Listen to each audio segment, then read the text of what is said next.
Ultimates are the most individually powerful thing that you could do in every game of Overwatch, but for the vast majority of players, we simply get little value out of our ultimates and we either throw them away or get shut down again and again. That being said, in this video, I'm going to tell you how to dominate and get high impact with each and every ultimate and give you the top 8 tips to make sure that every ultimate is a banger. With all that being said, let's just jump right into it, shall we? Now, the first thing that you need to think about when you want to use your ultimate and you have a character that you main, you use all the time, you use their ultimate, you really need to stop and think, what is the most effective way to use your ultimate? Now, this might seem like a really simple question to answer, but if you really think about it, it's not. What is the most effective way to use a Dragon Blade, or infrared sights, or something like Diva Bomb? For a lot of these ultimates, there's not one perfect answer, but you need to ask yourself, based on your ability, your skill set, the people at your rank, how can you consistently get impact out of your ability? Is it going for that 6-man blade with no nano? Probably not. Is it trying to secure that 1 or 2 people on the high ground that have no abilities, no resources? That's probably a pretty good way to blade. Maybe going in with your team, having extra resources. Maybe trying to flank high noon is an easy way to get shut down, so maybe you should just try to use it with another ultimate, play on the front line, use it to reload. There's a lot of different ways to find effective uses as your ultimate, and while there isn't always one most effective way, what you can do is mark down or really make a mental note whenever you try to make a play with an ultimate and it fails. There are so many different plays and so many different ways to use each and every ultimate, but the fact of the matter is we don't use ultimates anywhere near as much as we just use a regular ability. So while we're learning much faster on how to micro adjust, oh, that didn't work that time, that nade got blocked this time, that sleep dart got blocked this time, with ultimates you have far less time, so you really need to try to think critically about how to make sure that each and every ultimate gets the impact that you need it to. This directly transitions to the second point on our list, which is don't get greedy. This is a big problem that I see with every player, no matter where you rank. It's really easy to start letting up a high noon, see 2 people with red skulls, and instead you hold it for the potential of 4 players. Well, guess what? You only needed those 2 players dead in order to win the fight,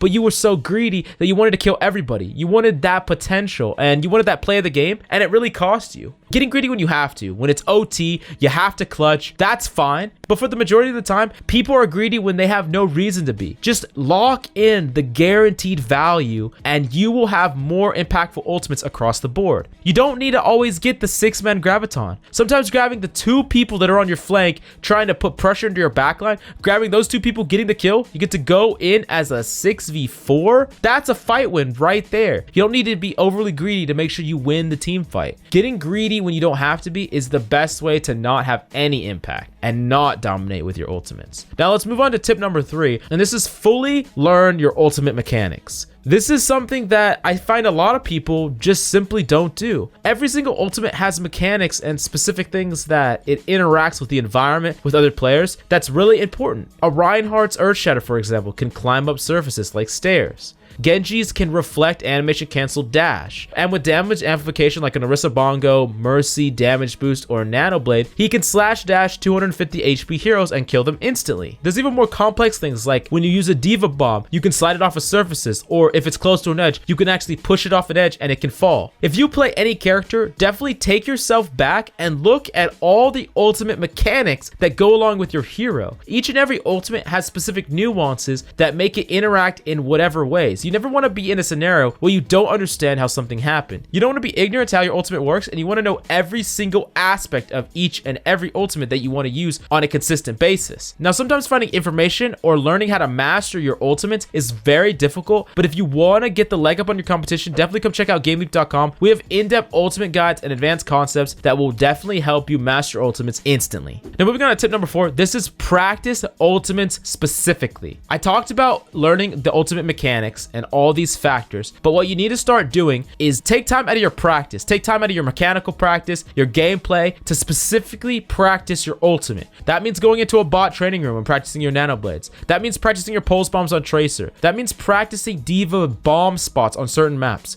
If you practice ultimates, you'll know exactly how to do it. Practicing your ultimates is just like practicing for a sport. You repeat and repeat and repeat so that you can perform in a game. That's the same way with ultimates. And if you don't practice them, if you only practice them in the game, you're not going to be able to statically perform consistently every time. You want to be able to put a Diva Bomb exactly where you want to have it and be able to replicate that every single time. You want to be sure that you can consistently hit more pulse bombs because that's one of your best ways to shut down a lot of your counters or burst down tanks. Practicing your ultimate specifically will also give you confidence, which is a big way that you could start clutching with ultimates. Well, you don't have to necessarily be greedy, but you can try to get more impact because you're confident in your own abilities. You can execute that and actually have successful clutch scenarios more often. Now, moving on with tip number 5, you need to think about what you can shut down or what can stop you from executing your ultimate. If you're trying to do a high noon, what does the enemy have that can shut you down? Depending on what they have, that might need to change your playstyle. I can't tell you how many times I started a high noon, but realized the Widowmaker is zooming in on me. He's ready to shoot me, and I just canceled my high noon, rolled away. I didn't get any value of my ultimate. I didn't get any kill, but it's better than just dying and feeding, which is what would have happened if I would have kept on ulting. If I would have thought about what could shut me down before that, I would have never invested it at all, and maybe I could have saved it to have more value later on. If you can think about what could shut you down and what's stopping you, you can make a game plan to stop that, and that's something I'll break down a little bit more later. But the first thing that you need to do is think about what can shut you down or what can stop you from executing any ultimate. To give you a few examples before we go on, this could be something as simple as a Reinhardt shield for your Diva Bomb or a Lucio speed boost for your Mei ult. There are tons of things that could shut you down, and trying to think about each and every one could definitely make it so that you set yourself up for the best scenario to actually have successful ultimates. Now, moving on to tip number 6, you need to try and combo when possible. This is a pretty simple tip, but comboing ultimates is a lot more consistent and viable than just using a solo ultimate. Nano Blade, for example, is just better than a single ultimate.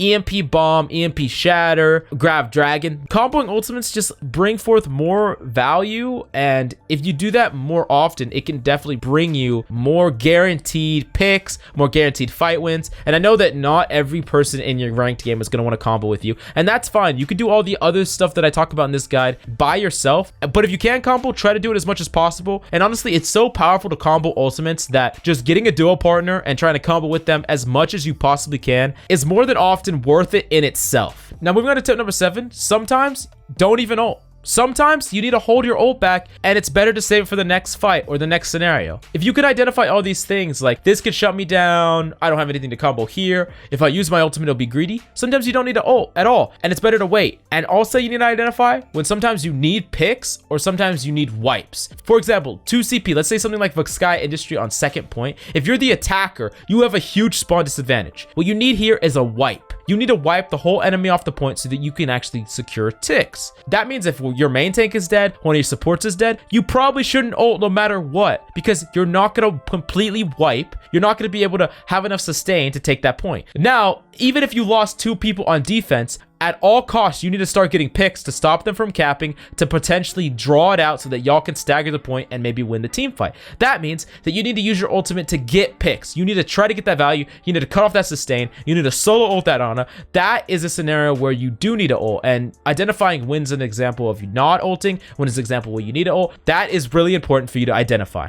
Now for the last tip that we have on this list, this combines everything together, but it's one of the most important, and this is make an ultimate game plan. Specifically, I talked about before, try to think about what could shut you down or stop you from executing. If that is the case, you need to make an ult game plan. Let's say you're doing something like Dragon Blade with Genji. If there's an Ana that has Sleep Dart, what is your game plan? You identify that's something that could shut you down. Now, what is your game plan to play around it? Maybe it's dashing up and not using your jump, so when you're right above the Ana, you can actually force a jump, making her miss. You could save your reflect and animation cancel with dash, so that you could try to Sleep Dart the Ana with the reflect, or you could just make it so the window of time for you to get punished is even lower. There's all kinds of game plans that you can make. If the enemy has Whole Hog, if the enemy has Earth Shatter, Zarya Bubbles, there's so many different things that can happen, but make a game plan for these things. Understand that guy has flash, but I'm going to play around it in this way. Understand that Widowmaker is waiting for me to peek out this spot, but I'm going to flush her out with this ultimate. There are ways to have a game plan, and if you think critically about everything I said on this list, then making an old game plan is the way that you combine all these things with your innate game sense and develop a plan that will make sure that each and every ultimate that you use will at least have a purpose, because that's one of the biggest things I see, especially at the lowest ranks, is people will just throw out their ultimate and it will do nothing. They'll throw out a dragon that just hits